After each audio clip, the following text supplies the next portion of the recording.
I wish this was like a little bit more formal, but I am on my way to an appointment that literally could change my life. I didn't even really realize how important this appointment was until I woke up this morning, so I'm very, very emotional.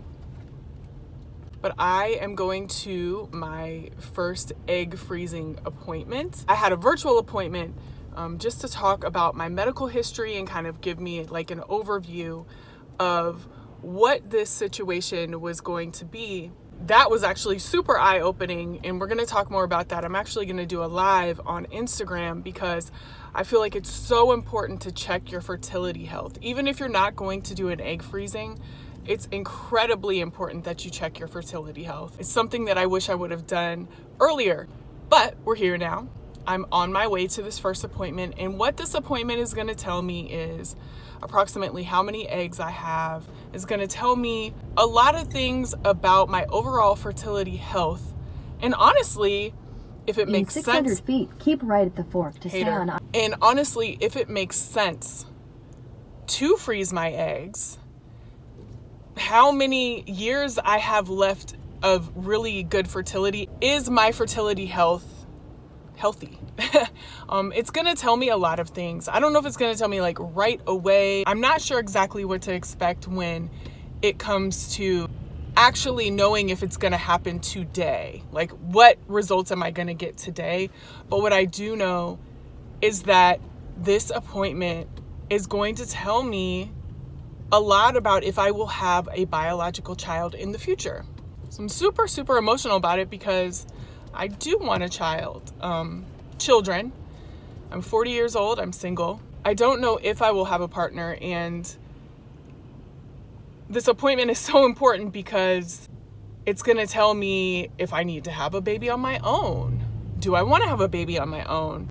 If I meet someone tomorrow, when would we have to have a baby together for me to have a biological child? And I know that there's so many different methods of having a child, and I understand that I can adopt and be a foster mom, and all of those things are possibilities that I want to do. But when it comes to a biological child, this is going to really tell me a lot today. And so I have faith that it'll be okay, but I'm still emotional that there's still a possibility, or there is a possibility that at 40 years old, like, it's not gonna happen. So that's one of the reasons why I'm doing this, and it's one of the reasons why I'm sharing, because I think that we all need to talk about this more. It's super, super important. And yeah, I'm gonna walk in here and have this appointment today. I'm gonna take you guys with me as much as I can, and I'm just gonna be transparent about this process because I want the me's out there to know that they're not alone, and I want someone who's thinking about their fertility health to literally check it out. Like, I'm 40. I don't know if that's a little bit late or not. We're going to talk more about that. But I should have probably checked this a while back just to see where I was at. When we talk about egg freezing and fertility, we don't often talk about how you can do these steps without actually doing the egg freezing, just to see where you're at. So this is really important. It's important for me. It can change my life. And thank you guys for your support in all of this. And I just hope that, you know, this sparks conversation, and it just lets you know that you're not alone, and that we all should be talking about this more and doing it. So let me focus on the road so I don't get on an accident on the way to this appointment. All right, bye.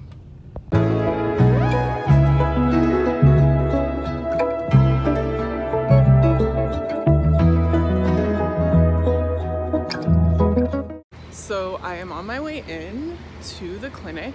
I have no idea where I'm going, and traffic was real, so I'm praying that I find it quickly.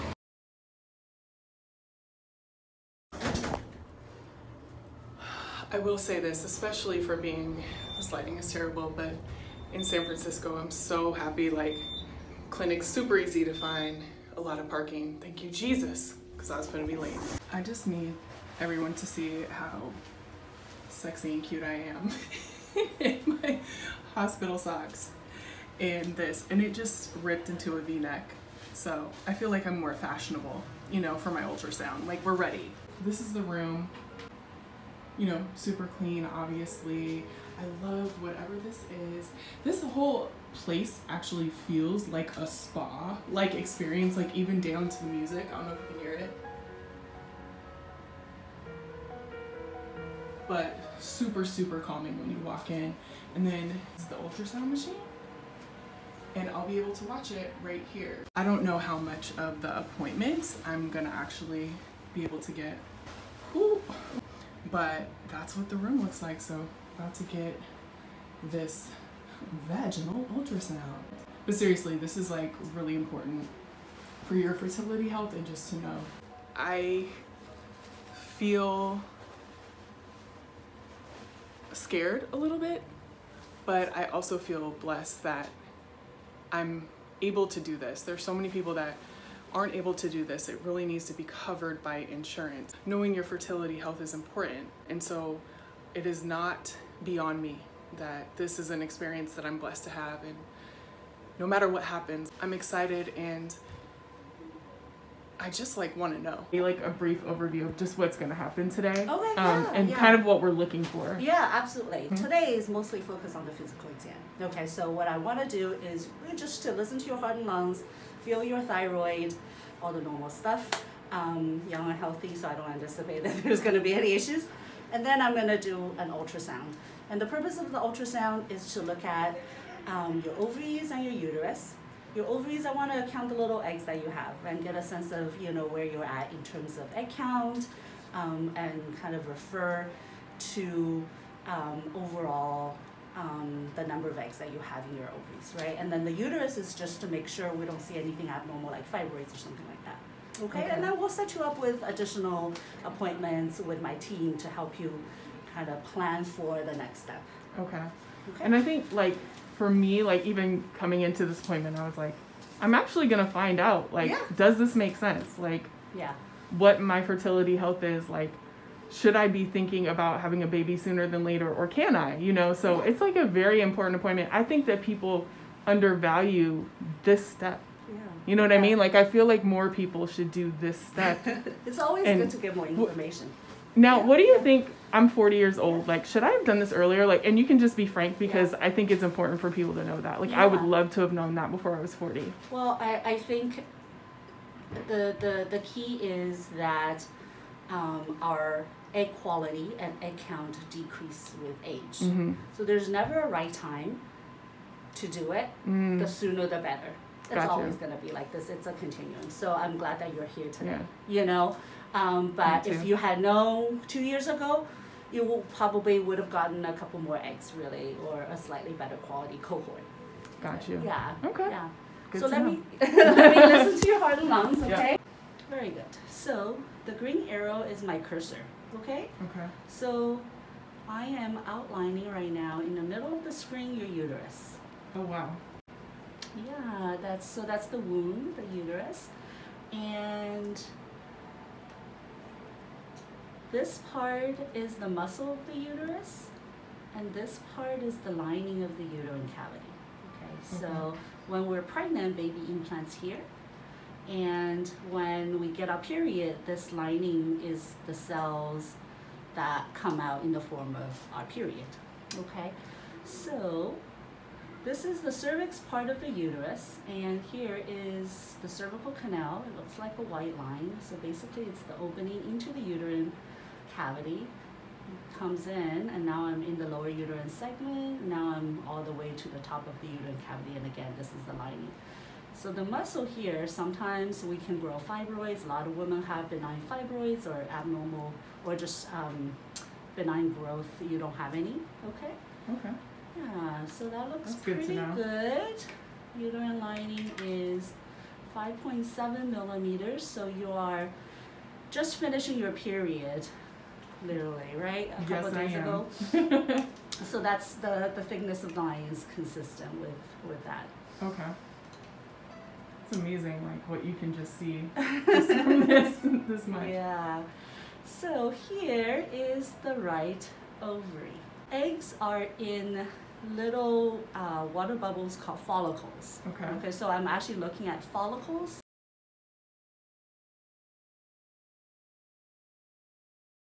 That I see a good normal count on the left ovary or in the right ovary is really good. So the next part is doing the blood test. The blood test is called AMH. AMH stands for anti-Mullerian hormone, and that's made by the little follicles that I've just, I was just seeing on ultrasound. Okay. So that's another way of seeing where your egg count is. Okay. Okay. And then so that will draw here. In order to prepare for egg freezing, there's also a different set of labs, kind of general health related, sexually transmitted infections, etc. So we'll give you a blood test requisition for those labs. The AMH we will draw here. Okay. Okay. I think, yeah, so like I said, unless, I think anyone should consider doing egg freezing, really, if they're not ready to get pregnant. Mm-hmm. As long as you're 30 and over, really. And the only patients that I think would not be a good candidate is if I see very, very, very low count, where doing an egg freezing cycle, ultimately, the chance is still pretty low. So that I think makes difficult to justify the investment, although we still have patients who want to do that because there are no other options, right? You have perfectly normal looking ovaries. I certainly think you will be a very good candidate to try to freeze those eggs, because if we don't freeze them, they're just going to go away at the end of the month.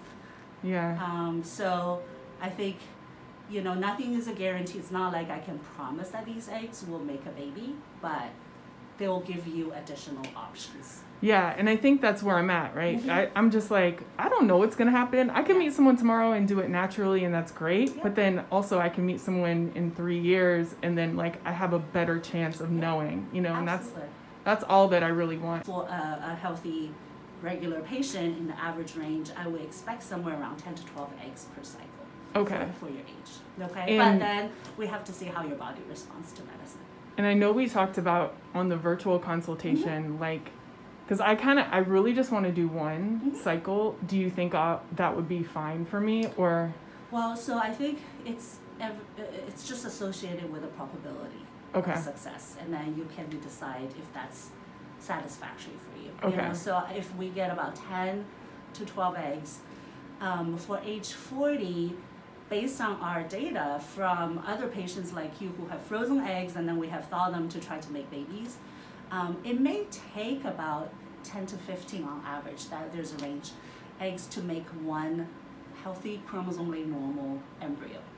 And that has about 50% chance of pregnancy.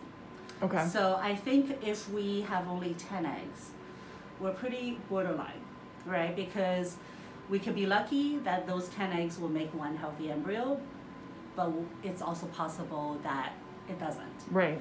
And even if it makes one healthy embryo, it's about 50% chance of pregnancy. But at least that's something. But if it errs on the side of not making any embryos, then that's not, defeats the purpose. So, but if in one cycle we get 15 eggs, your chance might be a little bit higher for at least one normal embryo.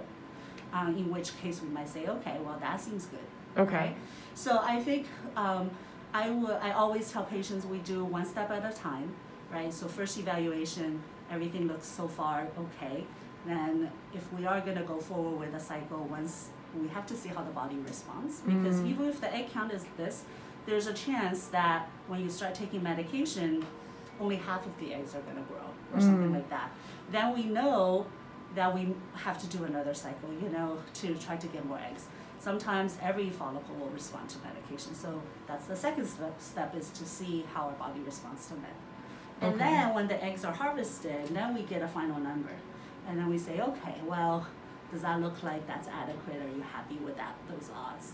If you feel like you want a little bit more, just like savings account, Does it feel like I've banked enough for a rainy day? If not, then we want to work on it a little bit more. But 50% is better than 0%. That's just how I look at it. It's addition. It's addition to whatever percentage you already have. Yeah. So you're still going to try naturally, right? At that time. So we don't think about egg freezing as this is the only option of pregnancy. It just adds to whatever option you already have. That's important. Right? That's a really important thing. And then I have one last question because I had a talk with a bunch of friends, and I think a misconception is like, okay, I'm taking these eggs, like it's going to lessen my chances of getting pregnant later because it's like you're taking from the bank or whatever. Like what do you have to say? That's a really good question. Yeah. Yeah, so what happens is this group of eggs that you have this month, the antral follicles that I just counted on ultrasound, they're ultimately going to be the ones that, let's say if you're doing an egg freezing cycle, they're going to be harvested, stimulated and harvested. But even if you don't take medication in your natural cycle, this group of follicles will die at the end of the cycle. Oh, okay. They don't go back to the pool because they, among this, your body naturally select one to ovulate, but the rest are also going to die at the end. Okay. That just opens up a whole world. Perfect. Okay. Yeah. So in that case, you know, whatever we're just rescuing them from going away without being useful. Got you. You know what I mean? Got you. Yeah. Because they're gonna go away anyways. Exactly. They'll go back on the group chat and say, "Hey guys, like this is what it is." Thank you so much. You're welcome. I cannot tell you how relieved I am to know that I just have like the normal count of eggs. I was just like really nervous that they're gonna say like, "Hey, your eggs are not there. Like this is not gonna happen." And I'm not, and I'm very catastrophic like that. Like I think in terms of like I prepare myself for everything. So I was preparing myself for that, and I'm so relieved. I just can't even tell you. I'll have more thoughts on this later because I don't want to cry while I'm getting my blood test. All right. Oh my gosh, you guys. I feel so much better. Y'all have no idea like what was going through my mind just to know that I have like a normal egg count for my age. Listen, people are probably watching this and saying, well, you still don't have that many, whatever. No, I have eggs left, y'all. And these eggs have hope in them, okay? And there's so many more steps. Like I just took a blood test. I'm gonna have to take some more blood tests. And then we're going to talk about all of the other things that I need to do. But at this moment right now, I know that my ovaries look good, that my egg count looks good, and it just gives me a peace of mind. Like now this, like she said, like Dr. Li said, this is not a guarantee that I will have a baby, but it will increase my chances of doing so in the future, whether I want to do it by myself or with my future husband, who I know is on the way. Okay. I'm waiting a little bit longer than I thought, but he's on the way. Man, I just feel so much better. It's like I can take a deep breath because I just have been wondering for a long time. I've been wondering, and now I know the state of the health of my reproductive system. And I'm very thankful, and it just lets me breathe a little bit deeper. So many more steps. And I look forward to sharing with them because I just think this is so important and we need to do it more and we need to talk about this more. And if you're me, you're not alone. You're not alone. We're doing, like, you're watching this. You're seeing me do this. Like, you are not alone in this. So, man, this is going to spark some conversation. Who knows what could happen? Like, I mean, this is a very good appointment today, but there's a lot more steps left, and I'm going to share it all because we need to be more transparent about fertility, period. Step 1, thank you for being here and sharing in this experience with me along the way.